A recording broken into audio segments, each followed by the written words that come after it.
नगाय मला काय कसलं केलंय अगं ते बाहेरचं गोड लागतंय वय घरचं काय गोड लागतं काय अगं ते पत्र दिसायला त्या काला चपाती पांढरी शिपट भाकरी अगं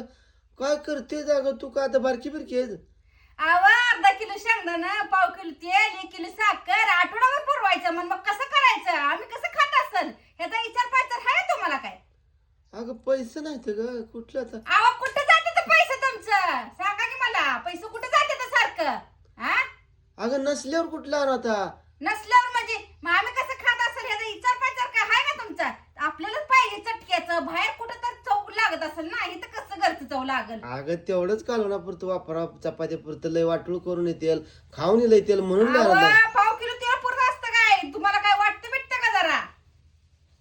किलोभर तेल पुरत नाही लोकांना आठवड्याभर मी पाव किलो तेलात कशी भागवते माझ्या जीवाला माहिती तुम्हाला काय माहिती खायला पाहिजे चटका पत्र दिसा लागलं लगी वाटायला लागलं का नाही मग मी तुला काय नको म्हणलोय फक्त मी तुला काय बोललोय का माझ मी लेकरं बाळा मी कशी खात असतील त्याचा काय विचार आहे का